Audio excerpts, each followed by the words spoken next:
tratar hoy es el razonamiento de manejo. Es un tema nuevo, la educación médica, y esperamos que después de esa sesión tendremos un entendimiento mejor acerca de esta importante parte del trabajo clínico que todos nosotros hacemos. Vamos a hablar acerca de cómo piensan los clínicos, el razonamiento clínico, pero hay dos maneras de hacer ese razonamiento. Vamos a hablar acerca de esto. También al final vamos a hablar acerca de los pacientes virtuales y cómo podemos usar este método para mejor entender e investigar el razonamiento. Entonces, vamos a hablar primeramente acerca de cómo piensan los clínicos. ¿Por qué es importante esto? Bueno, los errores médicos aumentan y es un problema en todo el mundo. También hay una sobrecarga de información. Hace como 100 años, toda la medicina se puede poner en una bolsita, más o menos como así. Ahora cito un edificio tan grande como la Mayo Clinic. Ahora no puede poner todas las cosas que necesitamos en ese edificio y hacemos ahora durante los siguientes como 7 años un edificio 3 veces tan grande como este que le muestro, porque la medicina ahora es tan, ¿cómo se dice?, complicado, tan complejo. Tal vez, bueno, entonces no se puede poner todas las cosas que podemos hacer en un edificio. Es una sobrecarga de información. ¿Cómo vamos a manejarlo? No. La atención de alto valor es la medicina individualizada. Lo que pasa es que las computadoras ayudan, pero no pueden sustituir para el clínico, ¿no? Y de veras, la complejidad se concentra. Lo que pasa es que las cosas fáciles nosotros podemos dejar a la computadora, los flujos de trabajo, las rutas de atención y todo eso. Y lo que queda para el clínico son las cosas más difíciles. Entonces se concentra las dificultades que nos enfrentan. La inteligencia artificial nos puede ayudar, pero a la vez lo hace más difícil, porque ahora necesitamos enfrentarnos no solamente con el paciente, pero también con la computadora a la misma vez. Bueno, ¿cómo piensan los clínicos? Le voy a decir, como usted cree que piensa, probablemente no es realmente como lo hace. Tampoco lo que se enseñaron acerca de cómo usted piensa, de veras no es verdad. Y también en el futuro, como nosotros pensamos como clínicos, va a cambiar por causa de las computadoras, por causa de la sobrecarga que como le dije. Entonces, en el futuro va a cambiar todo. Eso es muy importante porque cuando pensamos acerca de la educación, necesitamos fijarnos en cómo podemos pensar mejor. Por eso nos fijamos en el razonamiento clínico, que yo defino como los procesos cognitivos mediante los cuales los clínicos integran información clínica, preferencias del paciente, conocimiento médico, factores contextuales para tomar decisiones sobre la atención de un paciente individual. Pero lo que pasa es que cuando hablamos acerca del razonamiento clínico, usualmente hablamos como razonamiento diagnóstico. Es como un sinónimo. La palabra docenas de investigadores durante los últimos como 50 años, miles de publicaciones. Cuando hablan acerca de razonamiento clínico, siempre hablan acerca del diagnóstico. Cuando yo busqué artículos que describen el razonamiento de manejo, descubrí solamente 2 publicaciones entre 50 años. Es algo que hemos dejado al lado. No le hemos prestado suficiente atención. Lo que pasa es que cuando un clínico hace un diagnóstico, luego ¿qué vamos a hacer? El manejo es lo que sigue, ¿no? Pero como dije Jeff Norman, el manejo simplemente es demasiado complejo. Por eso él no hizo investigaciones de esto, porque aun que fuera un hombre muy inteligente, para él no tenía los métodos para investigarlo. Pero yo quiero explorar el camino menos transitado, el razonamiento de manejo. ¿Qué piensan ustedes cuando le digo infarto de miocardio? ¿Qué viene a la mente? Bueno, a mi mente viene lo siguiente. Yo pienso en un hombre de más o menos 65 años que está haciendo así, tal vez él fuma, tiene la hipertensión, diabetes. Siguiente, realmente viene a la mente una ruptura de placas de colesterol y trombosis dentro del arterio.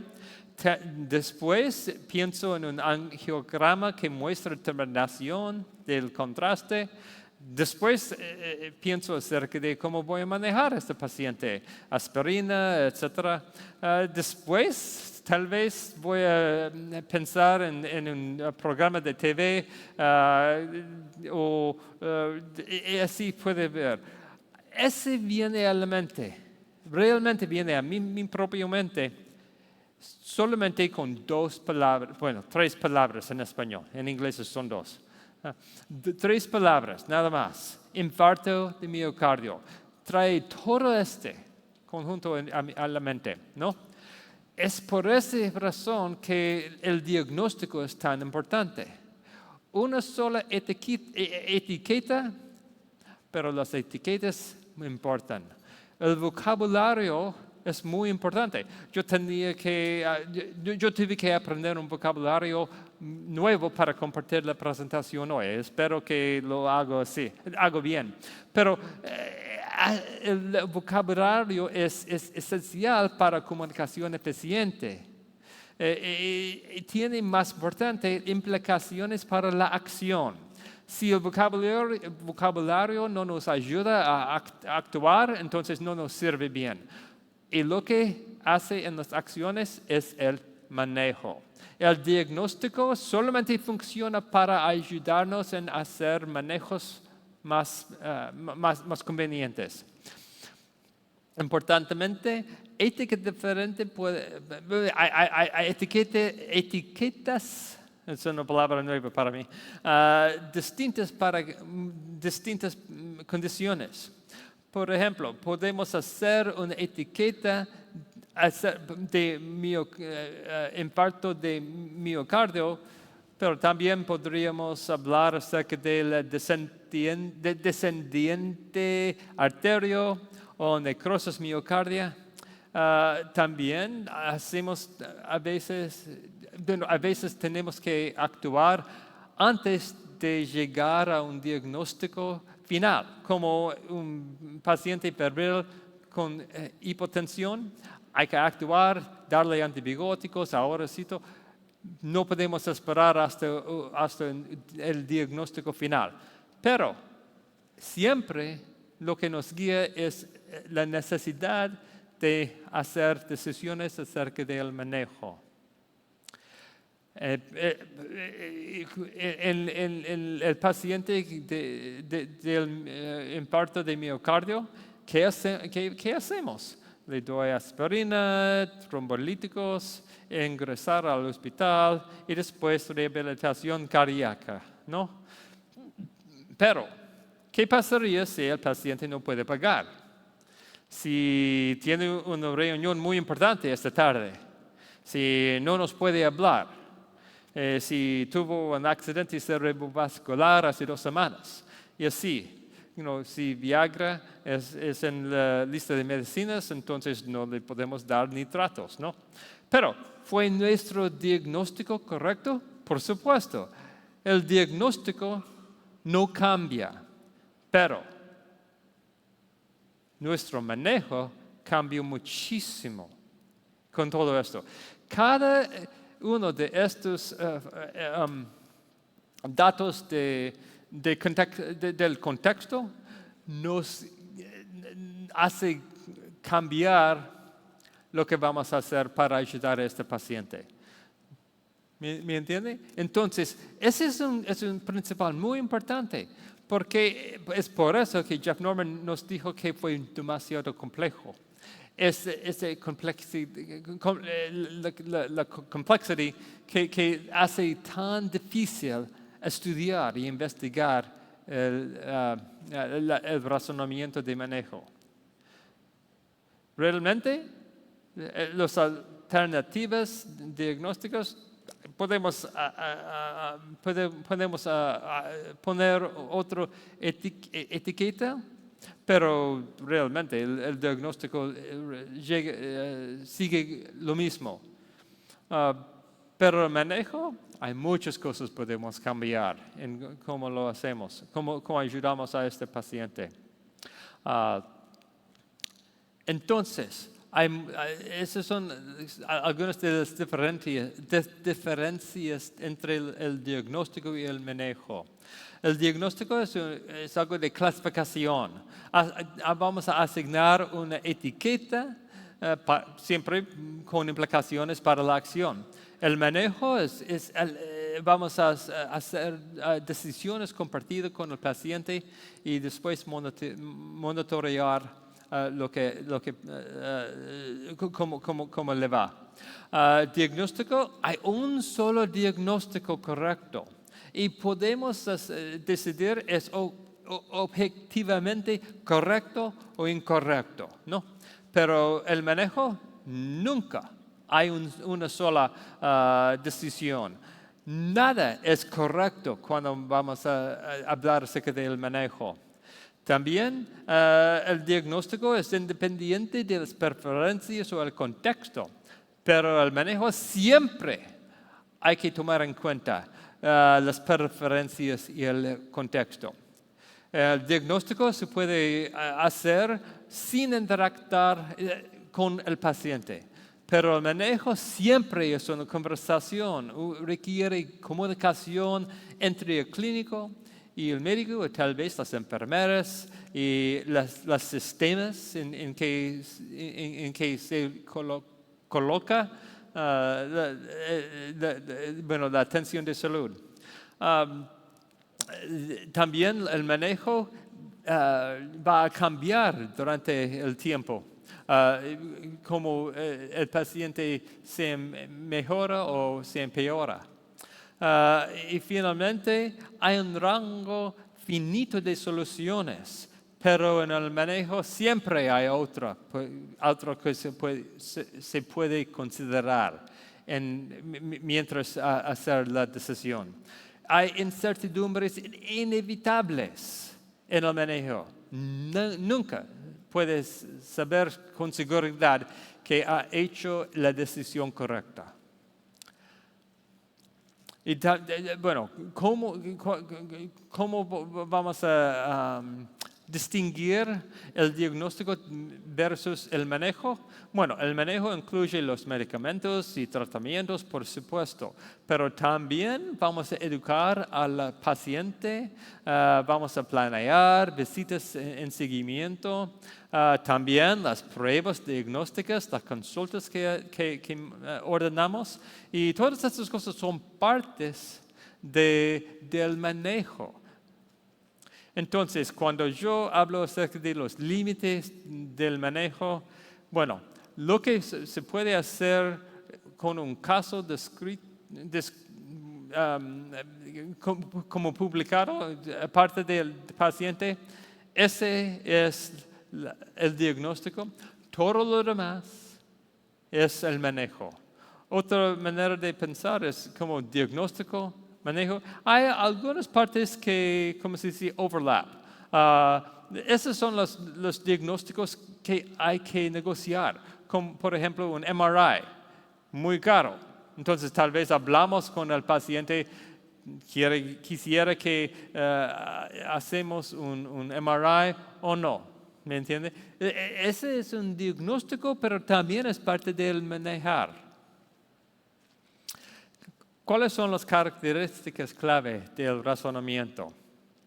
Eso es lo que yo he descubierto hasta ahora. Ya entiendo que ese no es completo. Es algo que es una evolución. Pero lo que entendemos ahora son 12 puntos, 12 características clave del razonamiento. No tenemos tiempo para hablar acerca de todo esto, pero he publicado esto y puede fijarse en esto para entender más. Lo que quiero fijarnos hoy son dos de estos puntos que para mí me parecen más importantes. Primeramente, el manejo siempre requiere una negociación entre el clínico y el paciente. Y también siempre hay que planear para monitorear y ajustar continuosamente el plan. Esas dos cosas son las características más clave. También me interesa algo que se llama guiones de manejo. Vamos a hablar un poco de esto porque solamente me interesa mucho. Bueno, pero la negociación, el manejo ocurre en el espacio entre el clínico y el paciente y tal vez la computadora también. No solamente en el cerebro del clínico. Eso es muy importante. Porque tiene implicaciones en cómo vamos a investigar y también cómo vamos a enseñar esos principios. No puede hacerlo sin tener una conversación con un paciente. Entonces, ¿cómo podemos enseñarlo? Vamos a hablar acerca de esto al final. También el plan es un blanco móvil, dinámico. El diagnóstico, hay solo uno y queda. Pero el manejo siempre va a cambiar y hay que planear que cambie. Entonces hablamos acerca de guiones de manejo. Cuando hablo acerca de guiones, en inglés la palabra es script. Y en script es algo que usamos en teatro o algo así. Pero eso es no que hablamos. Un guión es una estructura conceptual de conocimiento precompilada que representa y conecta opciones de manejo y tareas del clínico en una secuencia temporal o lógica para facilitar el desarrollo de un plan de manejo racional. Ese es lo que es un guión. Es un pequeño cuento aburrido. Como Juan entró en el restaurante, ordenó una hamburguesa y un coke, le pidió a la camarera la cuenta y salió. Bueno, está bien. Ustedes entendieron la cuenta, ¿no? Pero en su mente, usted está haciendo muchas suposiciones y inferencias acerca de esa cuenta. Supongamos que miró al menú. En algún momento se sentó. Su comida llegó. Supongamos que fue aceptable. Comió. ¿Y pagó la cuenta? Sí, hay muchas suposiciones que inferamos de esta cuenta aburrido. La mente llena las cosas que no están especificadas en la cuenta. También podemos hacer un cuento diferente. Juan entró en el restaurante, ordenó la hamburguesa, pero fue frío cuando llegó y le dio una propina muy pequeña. Otra vez, hay muchas cosas que nosotros ponemos en la cuenta para entenderlo. Eso es lo que hacemos todo ser humano. También, entonces, podemos hacer un guión acerca de ese cuento.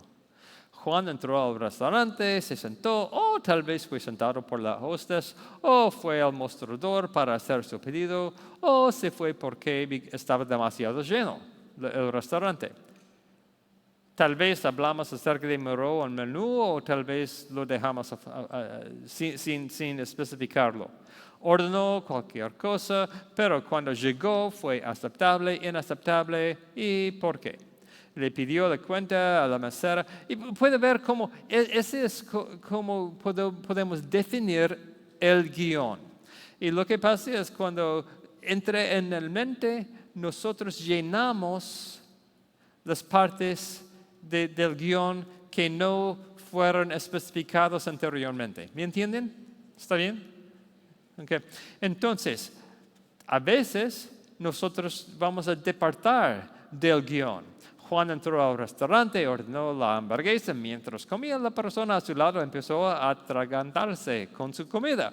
Juan hizo la maniobra de Heimlich y después empezó a respirar. Juan terminó su comida y el gerente decía que no vamos a hacer un cargo ese día, ¿no?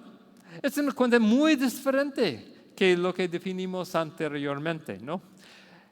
Los guiones nos sirven bien cuando las cosas pasan como anhelamos que van a pasar.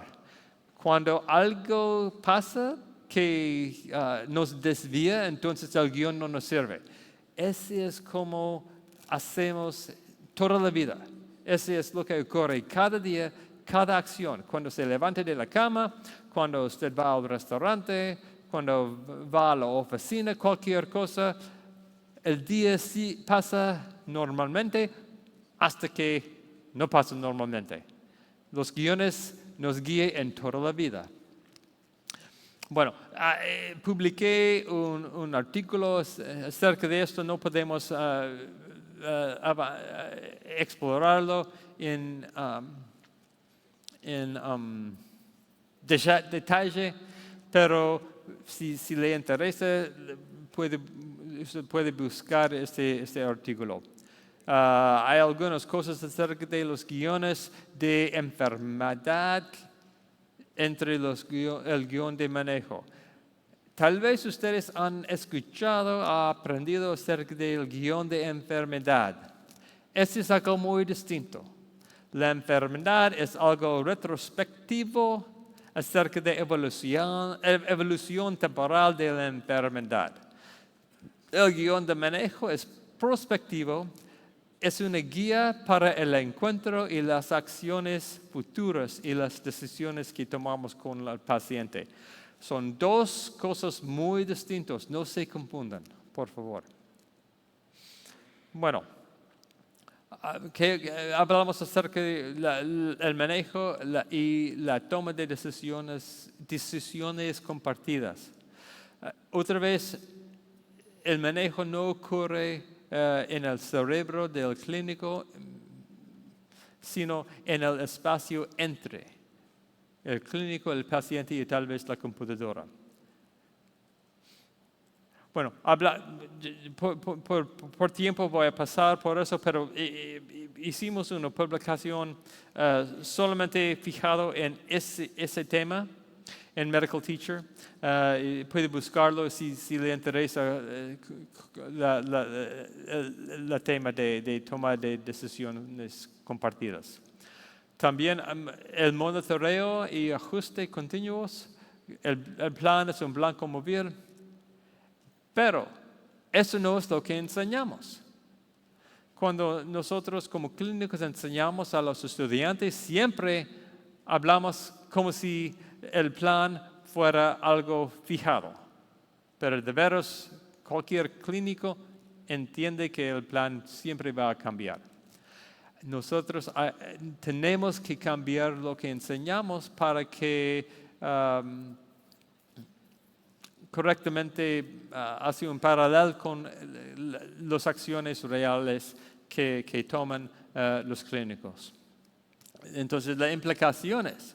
Hay algo que se llama inercia clínica, la complacencia y cambio excesivo que cuando regresa el paciente para una visita en el futuro, no hago nada. Siempre seguimos con el mismo plan. Okay. También eso tiene implicaciones con la atención entre visitas. Tal vez la atención virtual. También tiene implicaciones para la atención que hacemos como equipos. Y también las rutas y los flujos de trabajo que hacemos. Tenemos que planear mejormente el monitoreo y ajuste continuos. Otra vez, hay algunas características claves acerca del razonamiento.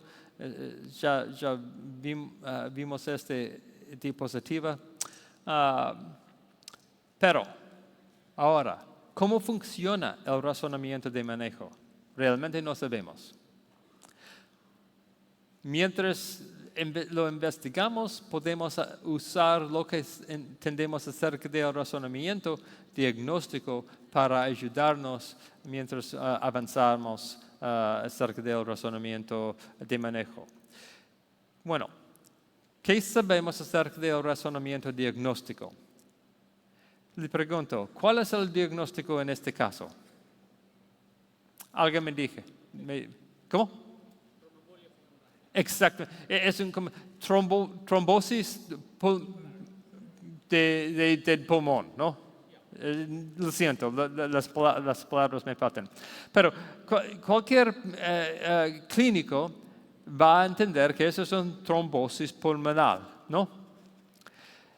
Le voy a dar otro caso.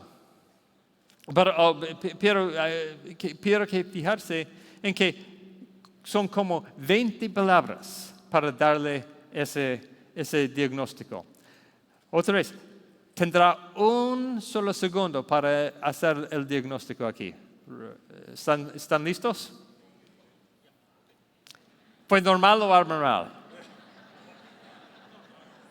¿Abnormal?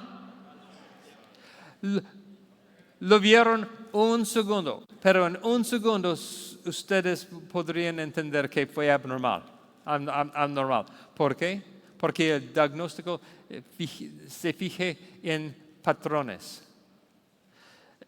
Hay dos partes, la generación de hipótesis y la evaluación de hipótesis.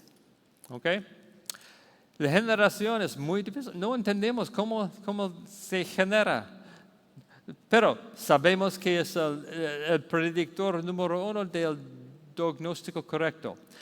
Ocurre muy rápido, en unos pocos segundos. Las investigaciones nos muestran que los médicos familiares pueden hacer un diagnóstico de 70% correcto con solamente saber el base de la consulta. Nada más, solamente el base. Casi 80% correcto.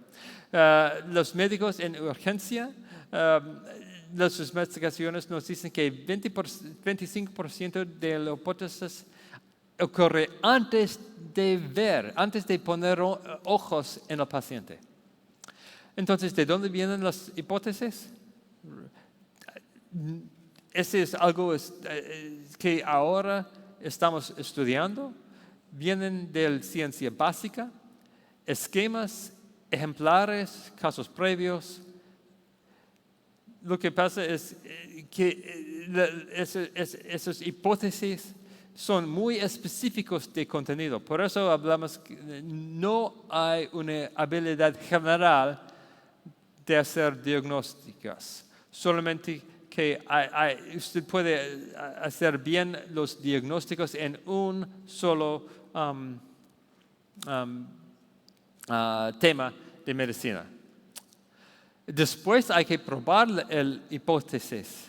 Hay muchas maneras de hacerlo. A veces es solamente el reconocimiento de patrones, a veces es muy deliberado y racional, a menudo es algo que vamos a formar mientras pasar el tiempo. ¿No?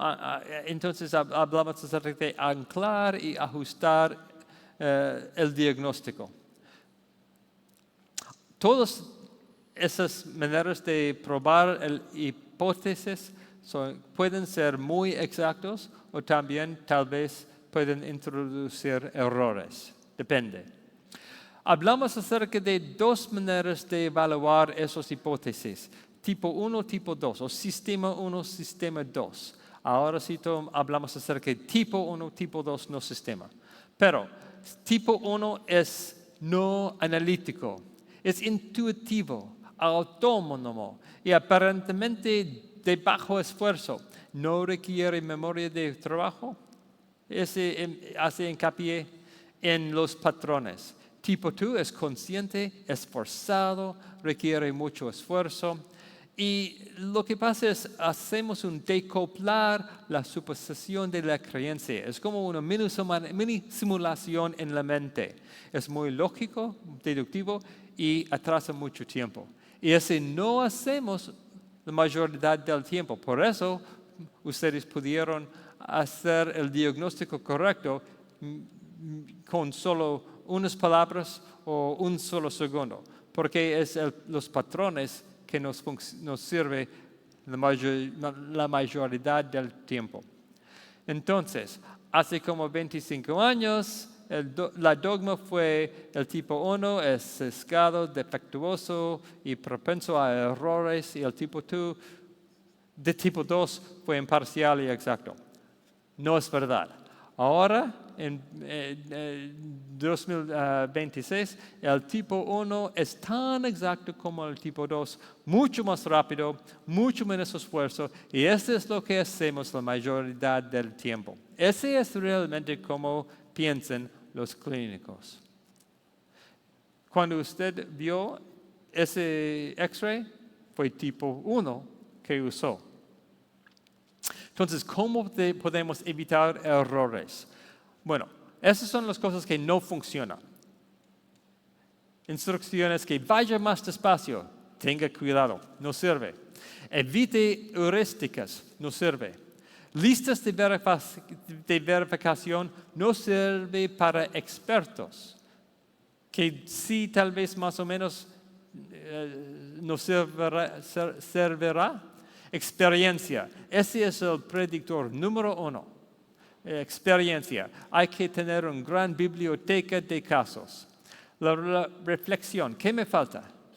La ciencia básica y listas de verificación ayudan a los novatos, pero no a los expertos. Eso es lo que entendemos. Hay más de investigar, hay más de entender, pero eso es lo que sabemos hasta ahora.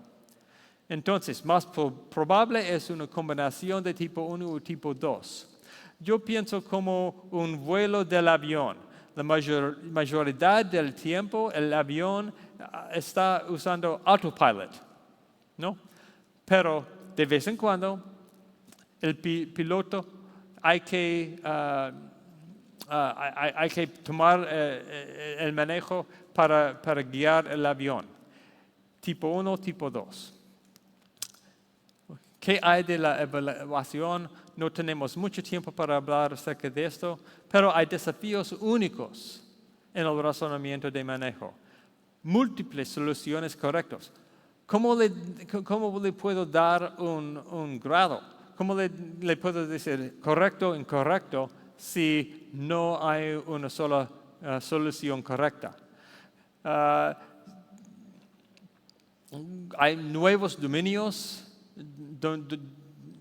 de desempeño, que vamos a evaluar, hay muchas facetas de variación que ese tiene implicaciones cuando hablamos acerca de las muestrear. ¿Cómo voy a muestrear los casos cuando hago una evaluación? Y también necesitamos acerca del enfoque. ¿Cómo lo hacemos un caso que nos parece real? Entonces, cuando hablamos acerca de las múltiples soluciones correctas, tal vez nos sirve a pensar como un strike zone, que hay más o menos múltiples soluciones correctas, pero hay algunas que realmente no son buenas. Y por eso, pero es algo que necesitamos definir. Hay algunos dominios de desempeño. Hice una publicación en Medical Teacher en 24 acerca de esto. Si le interesa le aviso que lea esa publicación. Esas son las cosas que me parecen más importantes en la evaluación. La priorización de preferencias, la comunicación, los guiones, el conocimiento específico de la enfermedad y de los procesos. ¿Cómo se hace en este lugar? Y también la organización del encuentro. Los pasos intermedios importan muchísimo. Si yo voy a tomar un Uber del aeropuerto a mi hotel, pero el conductor va demasiado rápido, pasa por las luces rojas, casi hace un choque con otro car mientras viajamos. Tal vez viajamos en final muy rápido y no hay ningún daño. Pero mientras viajamos, yo estoy así. Entonces los pasos intermedios importan muchísimo. Tal vez el estudiante llega a la decisión correcta, pero la ruta que siguió tiene muchos problemas. Bueno, no tenemos más, pero yo que quiero hacer es enfocarnos en algunas implicaciones. Hay que investigar cómo construir esquemas, los guiones de enfermedad, cómo vamos a construir los patrones, cómo debemos entregar ciencia básica y cómo podemos modelar esa manera de razonar cuando enseñamos a los estudiantes. Para el razonamiento de manejo, hacemos hacer algunos assumptions, no sé la palabra. Por eso es profesional. Pero también hay que fijarnos en cómo construir guiones, cómo construir patrones, cómo integrar el conocimiento y también, muy importante, cómo incluir la variación clínica de valores, preferencias, estilos de comunicación, las variaciones contextuales, las restricciones del sistema de atención. Y todo eso hay que contar todo eso cuando hacemos evaluaciones en el razonamiento de manejo y cuando lo enseñamos. Bueno, ¿cómo vamos a estudiar eso? ¿Cómo vamos a entender mejor lo que pasa? Vamos a hablar ahora acerca de la inteligencia artificial un poquito. Yo hice 2 publicaciones en y lo que le voy a proponer es que los pacientes virtuales nos va a ayudar, nos va a salvar. Nos va a permitir investigar ese tema tan complejo. Históricamente, la conversación fue muy difícil representar en un paciente virtual. requirieron recursos extensos. Cada caso había ser codificado manualmente y por eso costó como $10,000 US por cada caso. Ahora, con los Large Language Models, la conversación es la fortaleza de GPT. Ahora puede crear esos casos sin casi nada de costo. Y es muy fácil manejar la conversación. Por ejemplo, esta es una transcripción de un paciente virtual que yo creé.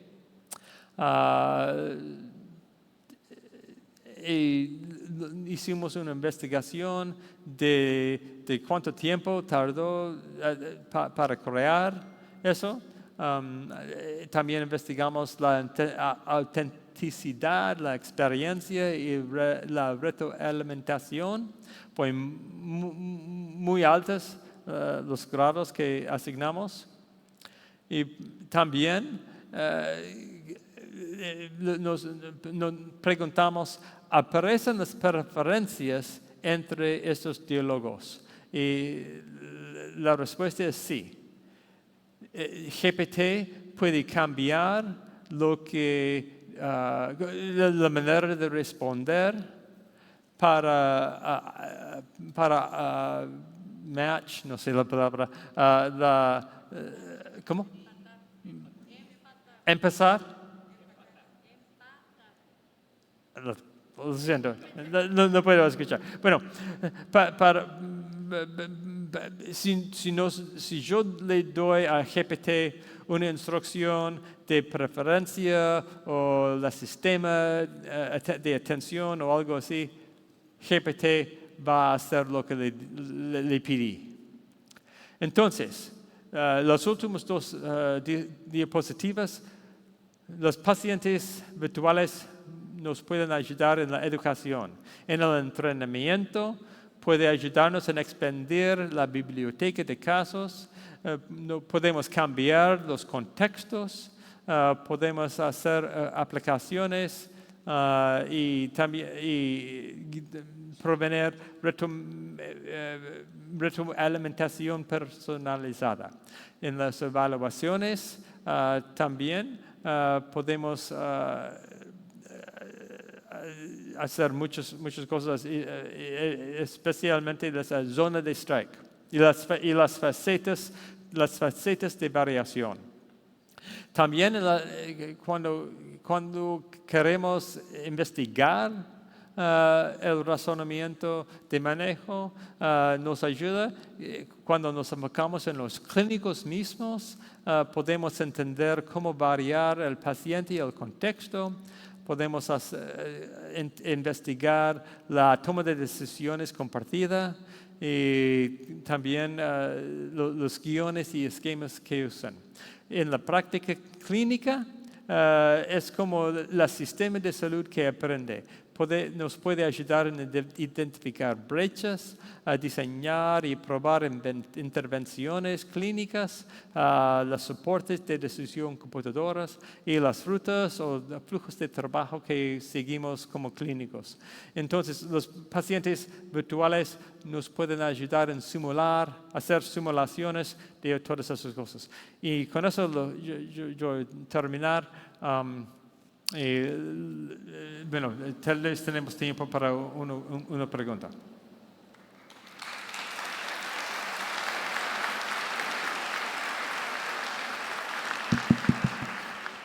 May I have a question, Dr. Cook? Sí. Well, I will say it in Spanish and English. Felicidades por traer este tópico tan importante en la enseñanza clínica. Hace algunos años unos colegas y yo publicamos un libro sobre el aprendizaje centrado en las perspectivas del paciente y una de las un poco más despacio. I would say it in English. Yes, that'd be great.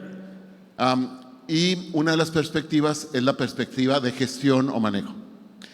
y discutíamos sobre el papel del contexto. Sí. Let me say it in English. Sí. Several years ago, we published a book that is called Learning in the Patient-Centered Learning. Yes. Or better, it's Patient Perspective-Centered Learning. The third perspective is the perspective of management. And actually, we describe the management reasoning. But we discussed a lot in those days about the context in which the attention, the care is taking place, because that will influence the way we approach the management. If it's a private hospital, it's a public hospital, it's Sí. academic health center, it's in the States, Exactly. Texas or New York, or it's in Mexico, or it's in República Dominicana, or in Sí. other places. I think we need to take that in account, but I would like to know your opinion on how the context influence that part and how we as clinical educators can manage that in order to develop that skill. I think it's in the same way that the reasoning, the clinical reasoning is a skill, that is also a skill that we need to develop. Thank you. Entonces la pregunta fue, como lo entendí, es cómo podemos contar el contexto de los sistemas de atención, no solamente entre un país, pero en globalmente. Y otra vez yo creo que los pacientes virtuales nos van a salvar, porque lo que puede hacer es cambiar la locación del paciente y hacer que el estudiante pasa por ese paciente virtual y podemos estudiar entonces si el estudiante incorporó el contexto correctamente, o bueno, correctamente no hay correcto, ¿no? Pero pero sí, es verdad que el contexto, y por eso hablé antes acerca del contexto, y es verdad que entre los Estados Unidos, México, Sudamérica, África, no sé, somos lower middle income countries, ¿sí? Los sistemas de atención son muy distintos. Si nosotros como médicos aplicamos solamente los sistemas que aplican en los Estados Unidos, entonces no sirve al 90% del mundo. Los pacientes virtuales pueden ser algo como se democratización de las enseñanzas entre todo el mundo. Yo hice un grant application, no sé cómo se dice, para estudiar esto entre como 5 países y compartir los pacientes entre 5 países. No recibí funding por ese, pero he tratado de compartir esas cosas con todo el mundo porque estamos de acuerdo. Es muy importante. Yeah. Sí. Doctor David Cook, muchas felicidades, gracias por la plática en español, su conferencia en español. Ahora voy a tratar de corresponderle en inglés, ¿vale?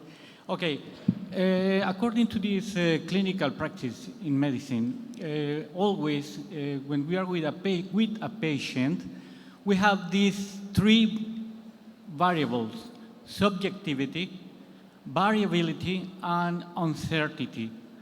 That means with these 3 variables, it's very, very difficult to catch all this essence of the patient and the need of the patient. That's why in Mexico, well, I am trying to promote this kind of teaching of medicine based on cellular function to establish the pathophysiological way of disease and to think about the cellular function, because medicine is based on that cellular function.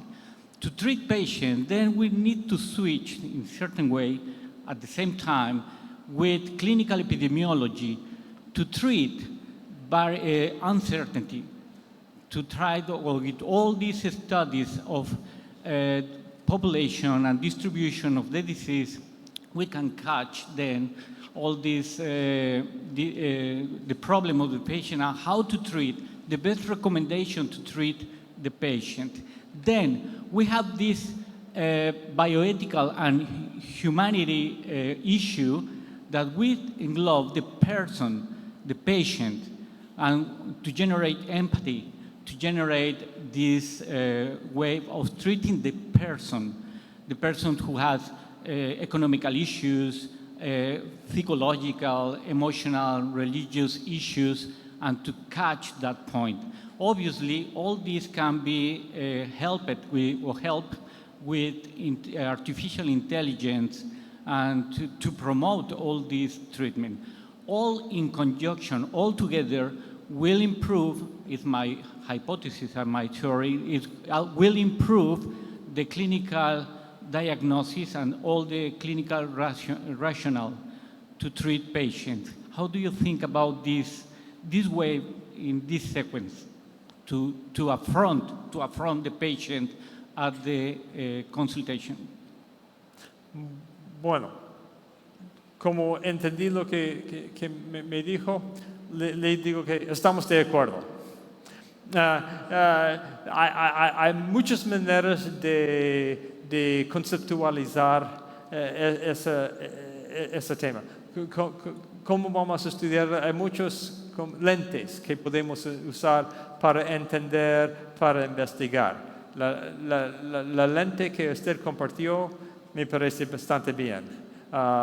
Podemos hablar, tal vez hay otros lentes que también nos sirven, pero lo que describió, yo no tengo ningún problema con esto. Me parece bastante bien.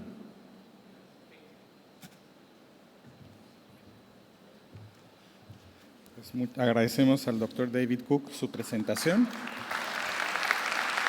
Gracias. Y pasamos al área comercial en receso, por favor. Gracias. Muchas gracias por invitarme y escuchar.